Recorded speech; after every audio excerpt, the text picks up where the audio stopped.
Compañeras, compañeros, quiero aprovechar esta oportunidad para comentar algunas experiencias vividas hace 32 años, pero que sirvan también de orientación para lo que tenemos que hacer. Lo primero es entender que este fenómeno va a tener muchas repercusiones durante mucho tiempo, que no es un asunto de una coyuntura, no es un acontecimiento cualquiera, es un fenómeno geopolítico y social, y que por ende nuestra visión debe ser en esa dimensión. No porque lo queramos, sino porque la realidad indica que así va a ser. Para que tengan una dimensión, la reconstrucción del 85 llegó a prolongarse hasta 20 años después. Se cumplieron 20 años y todavía había en los campamentos personas damnificadas. Entonces, este es un asunto que se requiere entender en esa dimensión. Y por eso nuestro plan debe ir en una ruta de corto, mediano y largo plazo. En segundo lugar, se necesita ubicar el momento político y social que se está viviendo. Hace 32 años acababan de pasar las elecciones intermedias del 85 y el PRI era la fuerza dominante en todo el país. No había ningún gobernador de otro partido, el gobierno de la ciudad era todo priista, encabezado por Ramón Aguirre, todos los delegados también, y ni siquiera existía la Asamblea de Representantes, que se decretó su creación en 1987 y se instaló hasta 1988. Ahora estamos a un año de una sucesión presidencial, que además es la elección más compleja de la historia de nuestro país, porque se elige presidente, Congreso, gobernadores en 9 entidades y elecciones locales en 30 de 32 estados. Y por eso se va y se está politizando mucho este tema y se va a politizar más. Pero hay que entender la manera en cómo se está politizando y cómo lo está viendo la gente. Hace 32 años, el principal actor que se desgastó fue el PRI y el gobierno federal. Ahora es el conjunto de la clase política. Hay que entenderlo así. Ni siquiera son solo los partidos, sino los políticos, como la gente dice. Y no podemos dejar de señalar que así como hay malos ingenieros o arquitectos que hacen malos edificios, también hay malos políticos, pero que no todos los políticos, ni todos los arquitectos o todos los ingenieros son personas deshonestas. Sin embargo, hay una percepción, por ende, se tiene que diseñar una táctica para los objetivos sociales de la reconstrucción.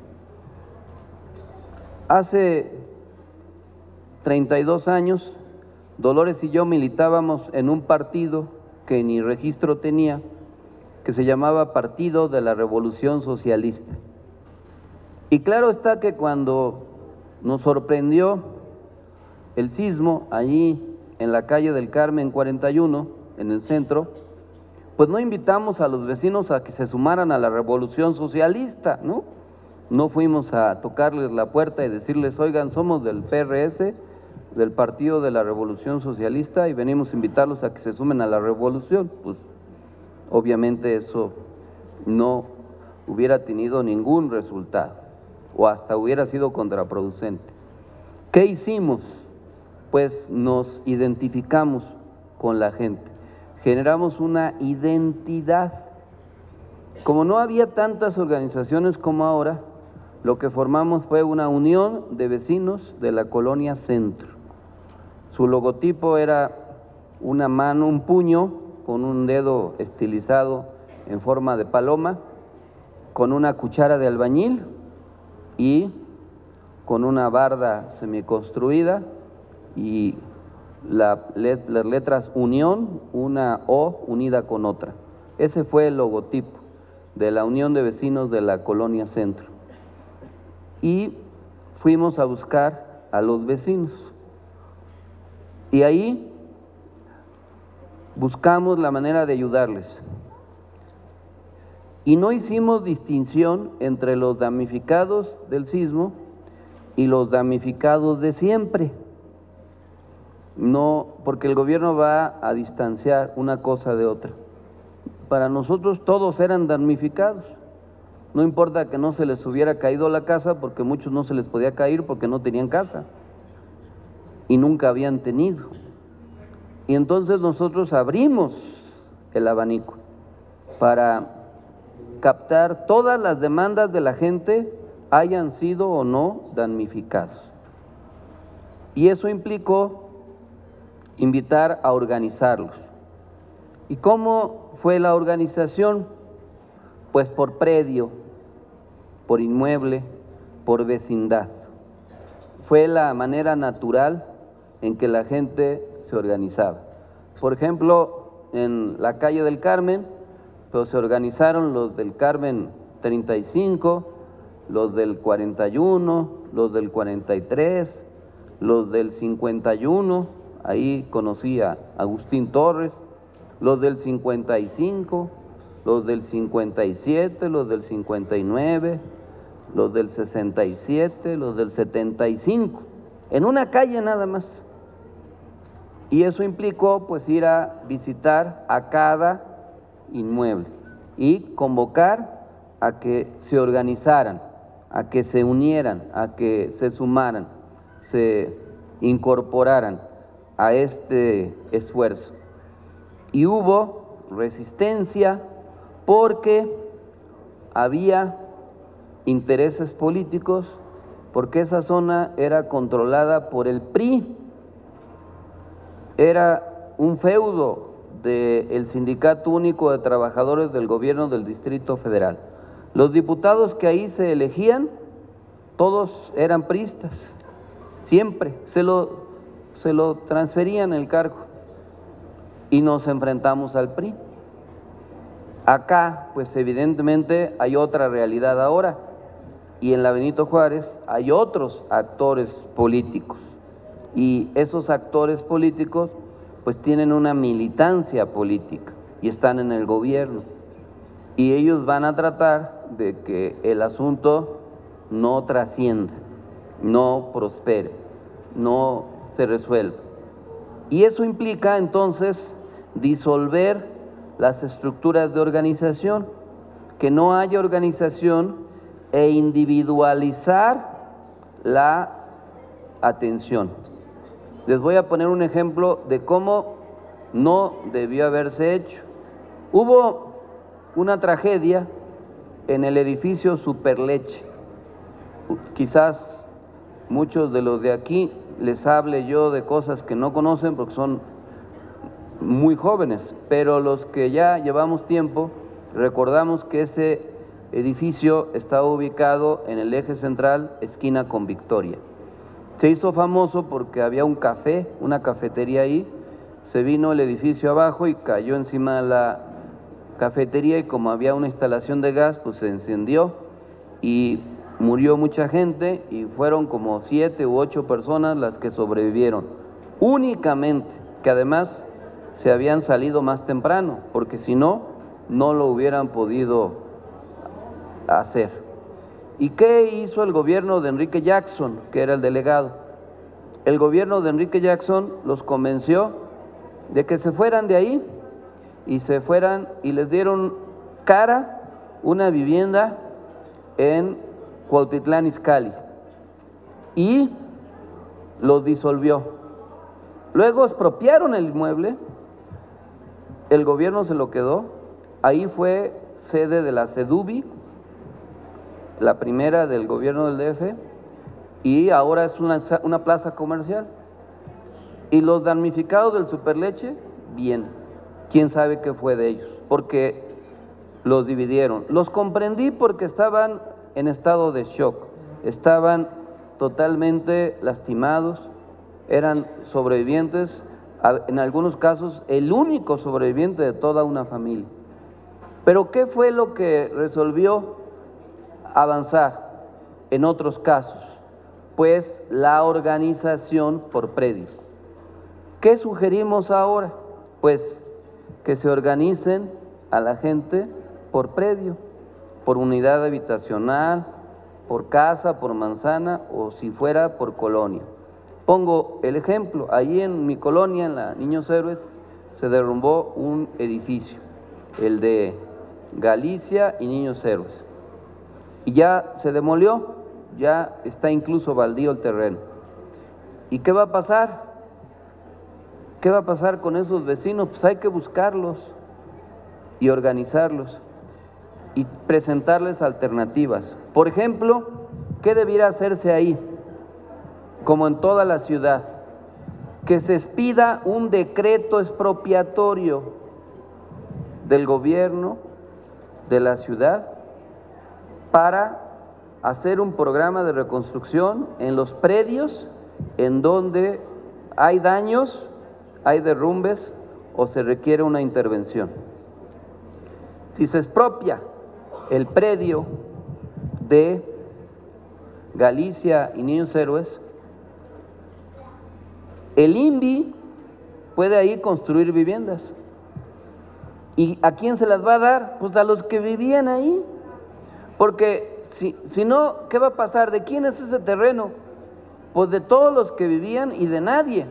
Porque los que vivían ahí eran dueños de un departamento que ya no existe, del techo y del piso, pero eso ya no existe. Eran propietarios de un condominio, ahora son copropietarios de un predio baldío. ¿Y eso de qué les sirve? Y al rato a lo mejor hacen ahí un parque o algo así.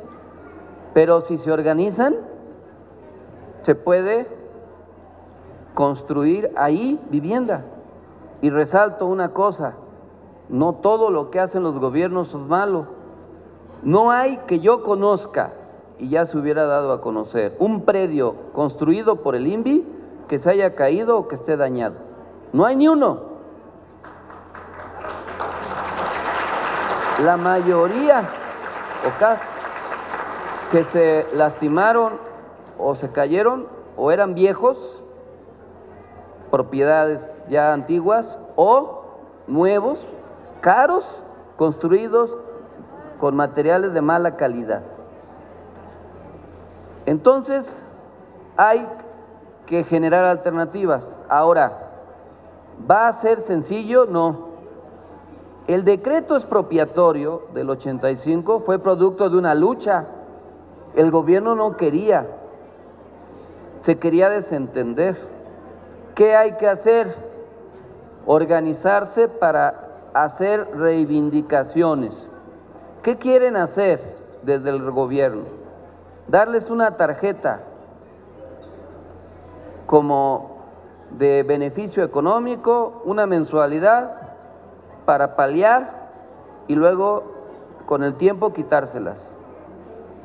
Y ya, que va a ser algo así como ayuda de renta, pero no va a significar la reconstrucción. Y la gente quiere reconstrucción, sí. Nosotros sacamos en el 85 un lema que decía, de las ruinas construimos el futuro.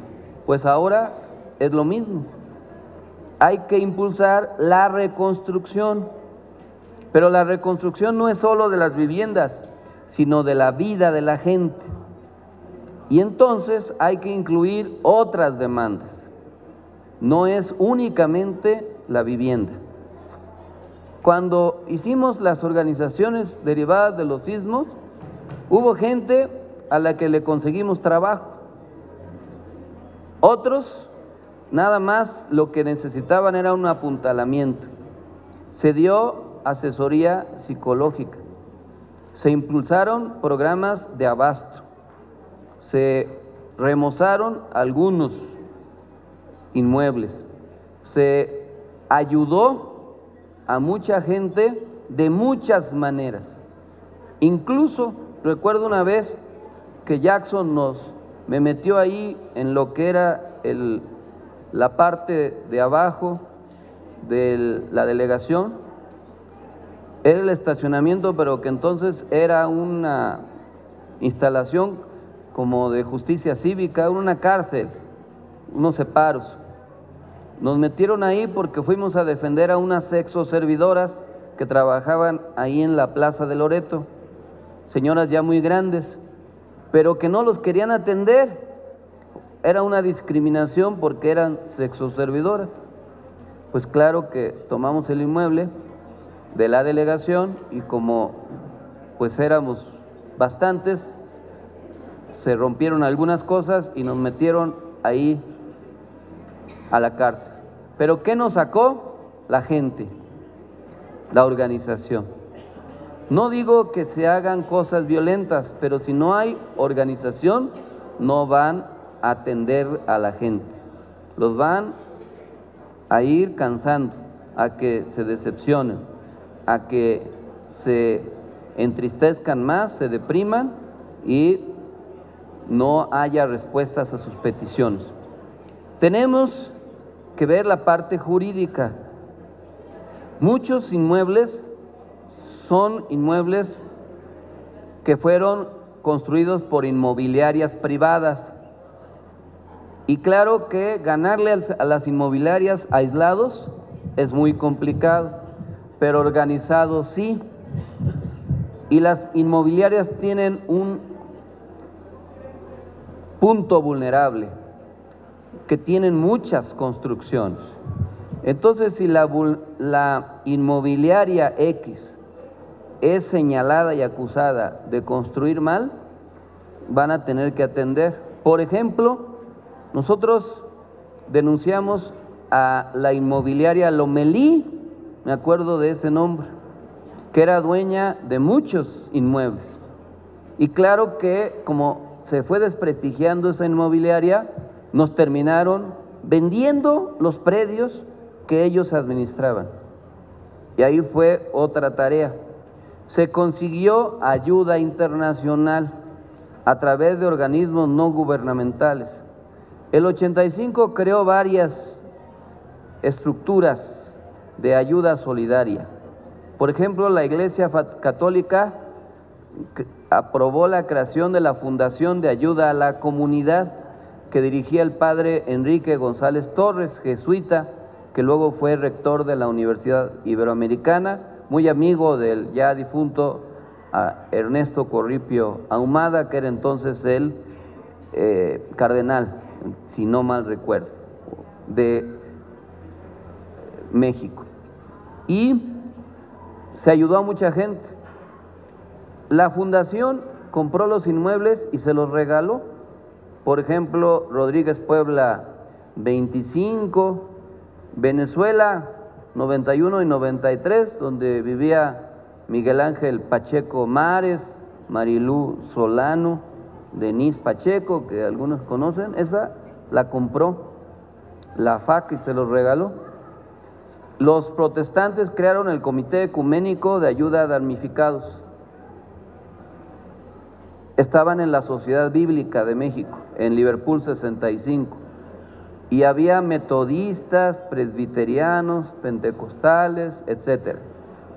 Por ejemplo, los de Cooper tenían su sede en Venezuela, esquina con Belisario Domínguez, ahí en esa iglesia, y ellos ayudaron a muchos de alrededor.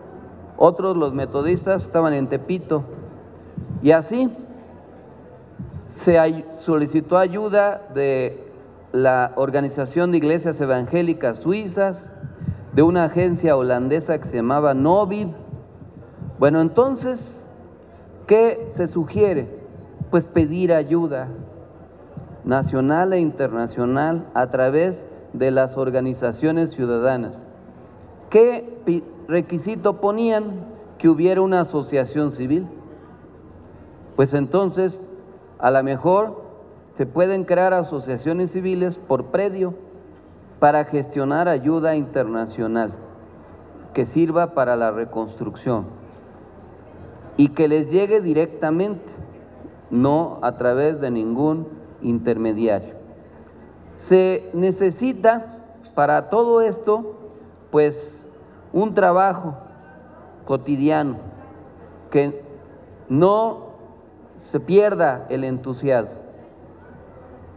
En ese entonces, Dolores era profesora de la Escuela Superior de Economía, yo trabajaba en el Politécnico también, en la Escuela Superior de Turismo y también daba clases en la UAM, pero nos desvelábamos siempre, todos los días, de lunes a domingo, para organizar a los predios. Y así fue. Y le robábamos tiempo a otras actividades. Pues se requiere que haya que ustedes nos ayuden a organizar. Aquí hay dirigentes sociales de aquella época, por ejemplo, veo aquí a José Luis Rico, que tiene esa experiencia, pero hay otros muy jóvenes como Erika y otras más. Les pido que hagan un plan. Nosotros fuimos a visitar vecindad por vecindad, a veces departamento por departamento. Era una lucha palmo a palmo para ir convenciendo a la gente. E íbamos nombrando representantes por vecindad. ¿Y qué surgieron? Los líderes naturales. Esta es la oportunidad de dar pie a que surjan líderes naturales. Ahí en Portales, por ejemplo, es una zona de clase media. Debe haber médicos, maestros, contadores, enfermeras, jóvenes que tienen un nivel de preparación, y aunque no lo tuvieran, los líderes naturales se dan aunque tengan o no formación académica. Hay que ir a buscar a esos líderes y que se hagan cargo, que representen, y hay que facilitarles las cosas. Como no teníamos estructura ni nada, pues tuvimos que ser imaginativos. ¿Qué fuimos a hacer? Fuimos a buscar, por ejemplo, a los arquitectos de la UNAM, de la Facultad de Arquitectura. Yo ahí conocí después a Ariadna Montiel, que ahora es diputada federal. Pero también fuimos a Puebla, porque pertenecíamos a un equipo político y firmamos un convenio con los arquitectos de Puebla, y ellos hacían los peritajes y nos ayudaban para saber si su inmueble era seguro o no para habitarse. Y eran gratuitos, obviamente. Entonces hay que buscar asesoría técnica. Había mucha gente afectada psicológicamente. Entonces también conseguimos ayuda psicológica para muchas personas que resultaron pues con la vida destruida, verdaderas tragedias, como un señor, un padre de familia de Lecumberri 15, que se había salvado, su predio no se había caído, pero imprudentemente se volvió a meter y justo se metió otra vez y fue que se cayó. Y su familia quedó desamparada y la familia quedó destruida psicológicamente. Entonces hubo necesidad de dar ayuda psicológica. Aquí, por ejemplo, hay un compañero, lo quiero presentar, Roberto Hernández Burguete, que él va a hacer apoyo terapéutico para reducir y quitar el miedo. Entonces, aquí está. Es la primera vez que él viene y esa es la otra. Hay que atraer a todos los que quieran participar. Este movimiento que surgió fue de voluntarios, entonces no hay que dejar que crezca la fuerza de voluntad. Al contrario, entre la sociedad hay mucha riqueza. Yo podría platicar N anécdotas, por ejemplo, Martín Hernández, que ahora vive en Peña y Peña 76, él era rotulista, tenía su negocio en Perú 120 y él nos hacía las mantas, ahora ya pues, son las computadoras, pero entonces eran a mano. Él nos rotulaba las mantas y así había mucha gente que aportaba. Entonces hay que aportar, pero ¿cómo? Ciudadanamente. Ahorita no es prudente intentar hacer trabajo político, ni tampoco conviene negar la creencia o la militancia, pero no presentarse como militante partidista o político. Si alguien es católico, pues no va a negar que es católico, ¿no? Sigue siendo, pero no va a ir ahí a evangelizar o a convertir al catolicismo a nadie, va como ciudadano. Vamos a tratar de que este eje ciudadano sea el que prevalezca, sin negar la identidad, porque la gente tiene que saber, pero hay que ganar la confianza. Donde hay líderes ya, por ejemplo, Lupita, que es de la colonia Niños Héroes, ella es líder, su familia está afectada con un inmueble que está inclinado. Bueno, ella ya no necesitamos inventar un liderazgo, y ahí ya está. Pero ¿cuántos más hay? Pues muchos. Entonces, ¿qué hay que hacer? Pues un plan de trabajo, de visita, y se requiere una disciplina. Nosotros conseguimos un lugar para reunirnos. Don Ángel, así se llamaba, un señor, nos prestaba su sala grande de su casa en Carmen 59, y ahí fue el primer lugar para reunirnos. Entonces hay que buscar un lugar en donde la gente acuda, fijo.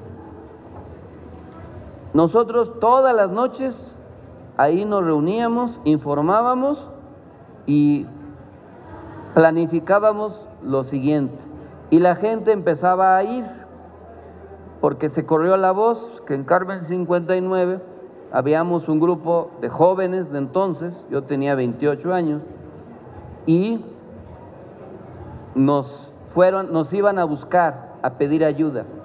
Entonces la gente debe tratar de saber, o debemos facilitarle dónde encontrarnos, un lugar fijo, siempre, en donde todos los días se trabaja. Y luego tratar de hacer una asamblea semanal con los representantes de los predios, de los inmuebles, de los edificios, de los condominios, porque hay que darle seguimiento a muchas cosas. Y va a haber problemáticas muy complejas, va a haber acciones de abuso de las inmobiliarias que van a querer evadir cualquier responsabilidad, y va a haber intentos de todo tipo de atropellos e injusticias. Y ahí es donde la organización puede tener un resultado positivo. La reconstrucción implica pues un plan particular para cada lugar, porque son muy diferentes.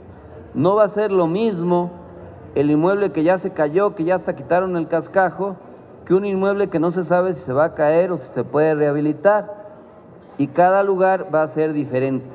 Pero tiene que haber una estrategia para cada lugar, según sea el caso, y debe haber una orientación tratando de que la gente encuentre ayuda. Nosotros formamos parte en ese entonces de una coordinadora única de damnificados, y gracias a eso Lo que no podía conseguir la Unión de Vecinos de la Colonia Centro, lo conseguía la Coordinadora Única de Damnificados. Ahora hay un movimiento y una simpatía muy grande, entonces hay que aprovecharla para captar las simpatías y atraer voluntades que sigan ayudando. ¿A qué le apuesta el gobierno? A que se regrese a la normalidad, a que la gente se resigne, busque con quién se va a vivir y se acaben los problemas. Nosotros tenemos que buscar otras maneras y entender también otras problemáticas, no solo de vivienda, las escuelas. Hay que buscar que las sociedades de padres de familia también se organicen y también pidan seguridad y también se asegure que las instalaciones funcionen adecuadamente. Hay muchas escuelas que resultaron dañadas, algunas requieren reparaciones menores, pero otras no. Otras requieren una reparación mayor o incluso como la de la Niños Héroes, que batallamos 15 años para que se hiciera la obra, si no, ahorita se hubiera caído, ¿no? La de ahí del Orme, creo se llama, ¿no? La 51, la secundaria 51. Bueno, habría que hacer un trabajo también con esas escuelas y hacer un listado si hay albergues o campamentos, porque en su tiempo tuvimos que hacer campamentos, le llamábamos de vivienda provisional, pero se quedaron 15 o 20 años, porque todo en la vida es provisional, la vida misma, pero ahora habría que buscar la manera de ayudar y que no cese la ayuda. La gente en algunos casos son damnificados porque perdieron su trabajo. Entonces nosotros también tenemos que ayudar a la gente a recuperar su trabajo, a conseguirle opciones de trabajo. Hay en la ciudad, por ejemplo, un programa de empleo temporal, que son un salario durante 6 meses. Se puede ampliar y si se acredita que X persona perdió su trabajo porque el lugar donde trabajaba se cayó o lo despidieron porque ya no funciona, se puede ayudar más y eso es trabajo social que ayuda a el buen vivir, al bienestar de la gente. Hay que buscar la manera de ir obteniendo resultados, pequeños logros que sirvan para que la gente se anime, que sirva para que muchos encuentren alternativa a sus problemas y solución, y que de esa manera el movimiento se siga desarrollando, siga creciendo, se siga fortaleciendo. Hay que verlo en su dimensión nacional, a diferencia del 85, que se afectó la ciudad y Ciudad Guzmán, Jalisco principalmente y ya, ahora estamos hablando de afectaciones en Chiapas, en Oaxaca, en Puebla, en Tlaxcala, en Morelos, en el Estado de México y en la Ciudad de México. Y entonces tiene que verse esto desde una perspectiva nacional y eso implica que se luche por el presupuesto, tanto en la ciudad como a nivel nacional. Tiene que haber una canalización de recursos importante para que haya reconstrucción. Y eso es la otra parte. No solo se cayeron casas, desde luego iglesias, pero también se dañaron hospitales, se dañaron clínicas, se dañó la instalación de red hidráulica, por eso no hay agua en Tláhuac, en Xochimilco y en Iztapalapa. Entonces, y se escaseó en otros lados. Entonces, ¿qué se necesita? Para resolver eso se necesitan recursos, y eso solo se puede lograr si se prioriza en el presupuesto el uso para ir resolviendo los problemas e ir avanzando. Hay que aprovechar para que la gente se beneficie, sea o no afectada, porque nosotros buscamos que la gente se beneficie socialmente y se generen condiciones de mejoría, de buen vivir. Eso implica también hacer pliegos petitorios específicos de cada lugar según las condiciones, porque hay a veces demandas muy específicas que no se completan con las demás. Por ejemplo, nosotros defendimos a los locatarios del mercado Abelardo L. Rodríguez, porque ahí había un teatro, el Teatro del Pueblo, que se había dañado y se amenazaba con caer, y se hizo un movimiento a favor del mercado. Tenemos que identificar ese tipo de demandas también, y las demandas sociales que eventualmente impliquen un esfuerzo de organización. Estas ideas, orientaciones, tienen una intención: que cambien las cosas en México y en el país, y no lo vean aislado. El sismo del 85 fue seguido de la insurgencia estudiantil en contra del cobro de las cuotas, pero también el sismo abrió las condiciones para que el PRI perdiera las elecciones en el 88 y que cambiaran las cosas y que la ciudad ya no fuera lo mismo. Ahora hay condiciones para que el país ya no sea el mismo, pero también hay mucha simulación, hay mucho engaño, hay mucha demagogia que nosotros tenemos que tratar de identificar.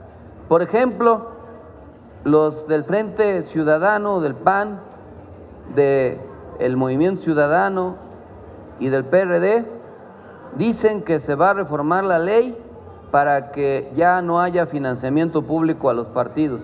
Pero ¿saben qué significa eso? Que de aprobarse esa ley sería después del 18. O sea, ¿qué sentido tiene? A lo mejor hasta el 22 o el 21, ¿qué? ¿Para qué? Eso es nada más para engañar a la comunidad. Lo que hay que tratar es de hacer que la gente tenga una actitud crítica y participativa. Sí hay que buscar que los jóvenes se incorporen. Nosotros, cuando reconstruimos la ciudad con la ayuda de la gente, fuimos protagonistas, pero no fuimos solamente jóvenes, había gente de todas las edades. Yo digo que participen jóvenes de todas las edades, porque es un asunto de actitud. Pero claro está, no hay que dejar que decaiga la participación. ¿Qué va a intentar el gobierno? Lo mismo que con el movimiento 132. Fue una emergencia y después fue decayendo hasta extinguirse. Ahora ya pasaron 3 años de la desaparición de los jóvenes de la Normal Rural de Ayotzinapa y en realidad no se les ha hecho justicia. ¿Para qué? ¿Por qué? Porque están retrasando. ¿Saben ustedes, por ejemplo, en el caso de los normalistas, que los presuntos responsables, ninguno está acusado de desaparición forzada de personas? Ninguno. ¿Por qué? Porque el gobierno no quiere asumir su responsabilidad en los hechos.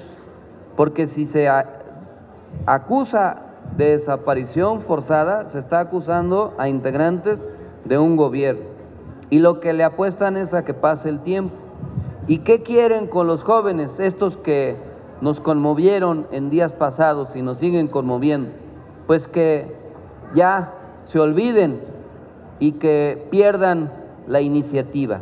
Nosotros al revés, lo ideal es seguir propiciando que participen en donde quiera que estén, de todos lados, que sigan formando acciones, brigadas, que sigan participando, que sigan convenciéndose de que es posible la transformación y que se puede hacer justicia.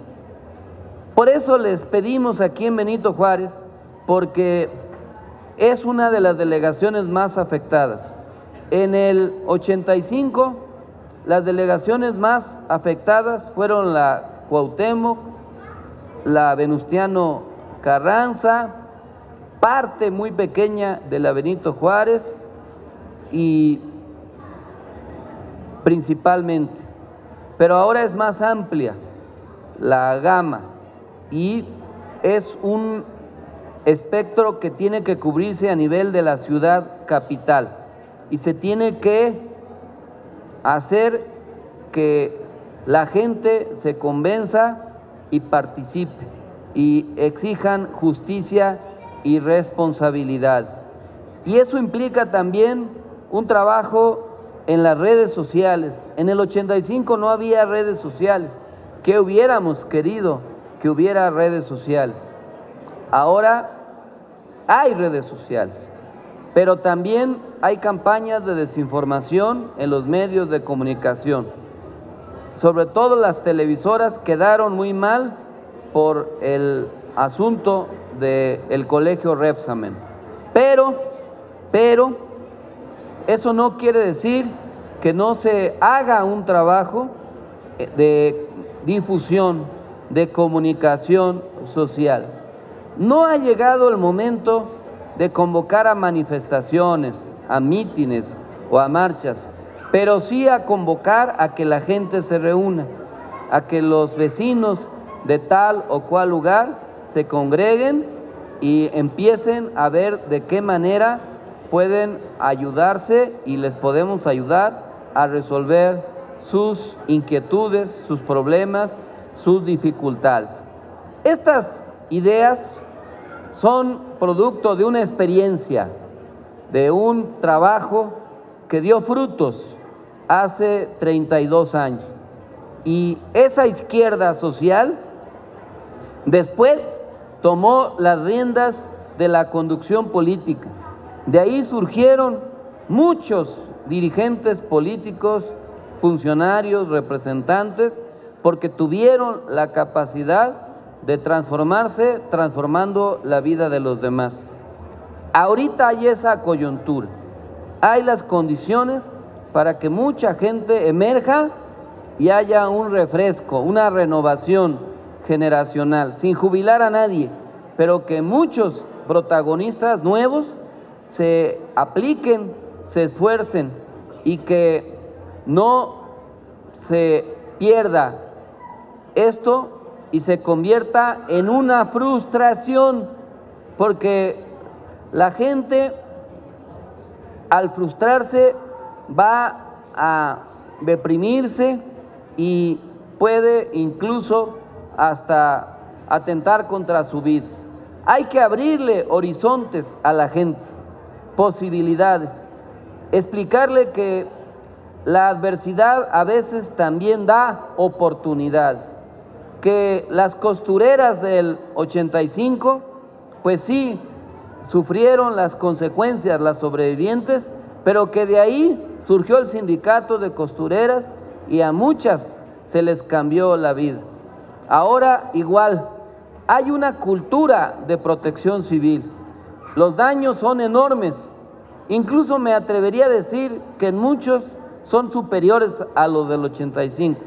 Pero la cultura de protección civil hizo que el número de vidas perdidas fuera significativamente menor, porque antes la gente no sabía qué hacer, algunos rezaban y se quedaban dentro de sus inmuebles y terminaban sus días.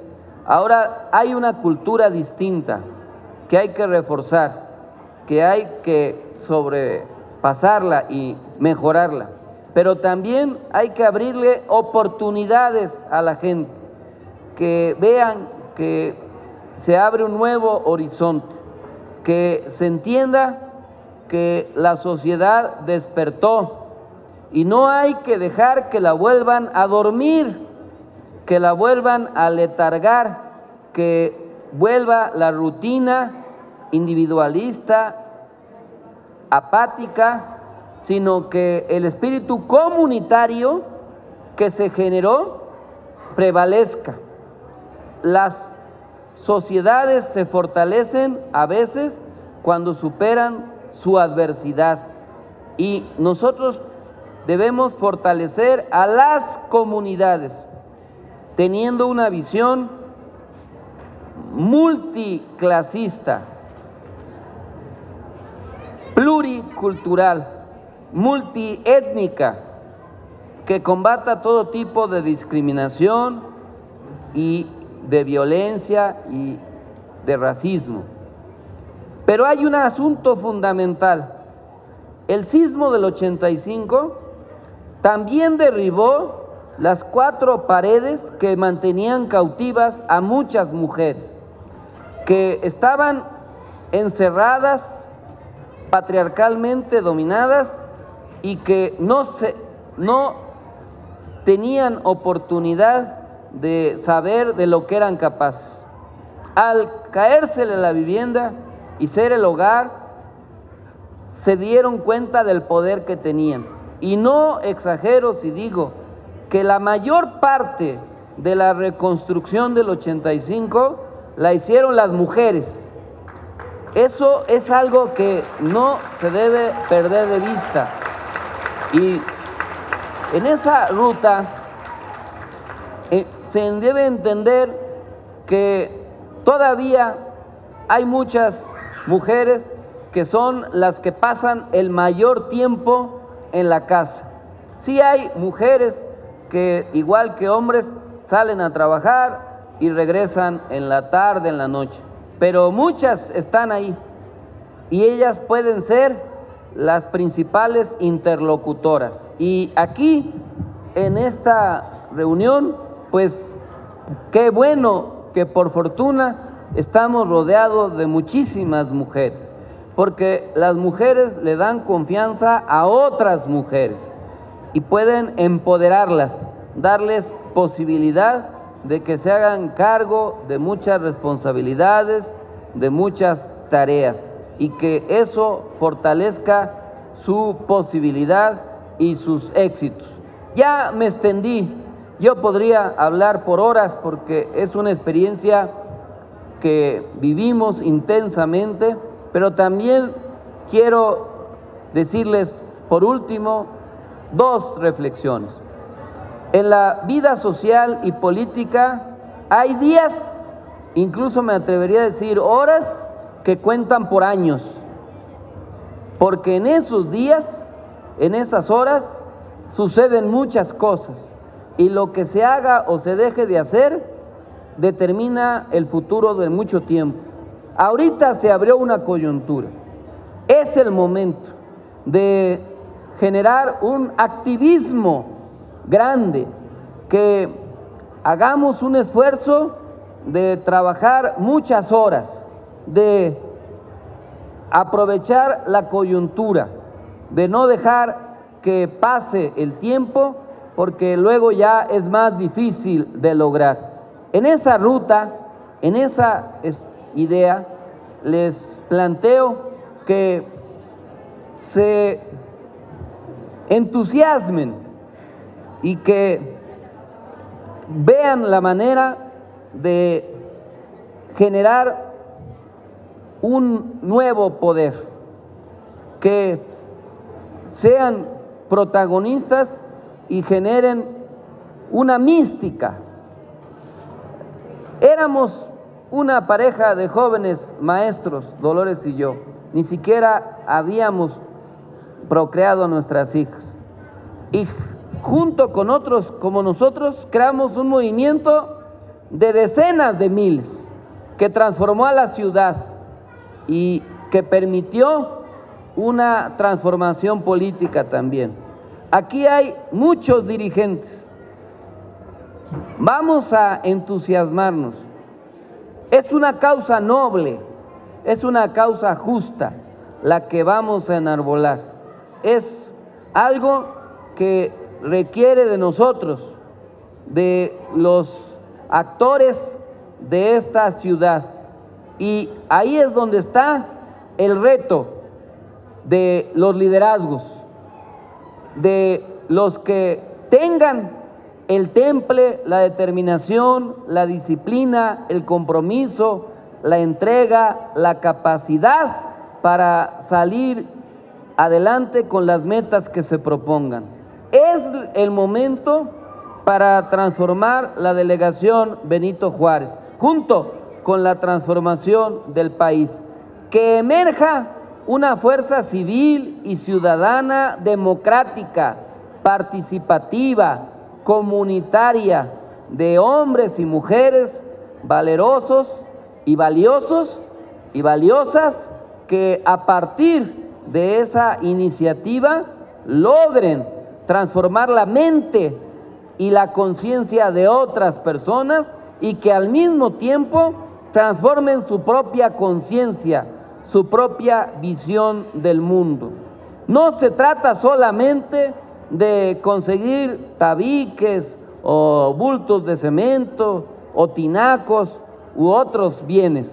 Se trata de que esos logros sean un instrumento para la transformación de la conciencia y de la forma de vida de las personas y que terminen siendo más generosos, mejores personas, más participativas. Cuando en el 85 fuimos a organizar a la gente, muchos de los vecinos decían: yo ni siquiera sabía quién vivía en el departamento del frente. No tenían ni siquiera una relación con la persona que vivía enfrente de su departamento, porque terminamos aislándonos. Si por el contrario generamos una red social física, no a través de la virtualidad del internet, sino permanente, entonces vamos a generar una participación ciudadana y vamos a poder hacer viables los derechos que están contenidos en la Constitución nueva de la ciudad y la que vamos a buscar que se promulgue a nivel nacional. Las letras en las leyes pueden morir si las personas no hacen que se cumpla. Nosotros tenemos que hacer que los derechos humanos, las garantías, los nuevos derechos, las nuevas aspiraciones, los preceptos se vuelvan realidad. Y esta es la oportunidad. Vamos a desarrollar esta iniciativa con creatividad e ingenio y vamos a tratar de mantener una coordinación. Vamos a tratar de que cada mes más o menos volvamos a reunirnos, pero yo les pido que de aquí a este mes ya haya surgido el movimiento que les estoy planteando, que estemos, que la próxima vez vengan los vecinos del domicilio tal o cual, de la colonia tal o cual. Cuando construimos la unión de vecinos, dábamos, así como hoy le dimos la bienvenida a Tobián y a Nelly, pues le dábamos la bienvenida a los vecinos de Venezuela 35 o de Héroes de Granadita 93 o de Costa Rica 120, etcétera. Así debiéramos pensar en que este movimiento se enriquezca, que cada uno forme un plan de crecimiento y de organización. Aquí está Regina, de la colonia Portales. Yo te conocí en la Portales, pero ya se cambió. Bueno, pero conoce la Portales. Pero ella puede invitar, ahí hay mucha gente que puede sumarse. Aquí está Eric, que yo no sé si siga ahí en la Narvarte, sigue ahí. Bueno, ahí hay muchos afectados, en la misma Niños Héroes, donde vivimos nosotros, y otras muchas colonias. Así es que hay materia, ahí están las personas que requieren de nuestro brazo, de nuestro esfuerzo. ¿Y qué hubo en esta semana? Si algo hubo en el ambiente fue fe y esperanza, ¿o no? Hubo pletórica, lo mismo los que buscaban a su mascota para intentar recuperarla con vida, o los que todavía no pierden la esperanza de encontrar sobrevivientes, como hace 32 años que incluso los niños bebés del Hospital General, 14 días después, fueron rescatados con vida. Eso es algo que nosotros tenemos que recuperar. Si algo hay en este momento en el ambiente de esta ciudad, es esperanza. Y nosotros aspiramos a renovar la esperanza, y que nuestro lema sea una bandera también, y que la gente entienda, como lo decimos nosotros, que con fe y esperanza cualquier meta se alcanza. Vamos adelante, compañeras y compañeros, que viva la nueva esperanza en Benito Juárez, que viva la delegación Benito Juárez, que vivan las mujeres, que vivan los jóvenes. Muchas gracias, compañeras y compañeros.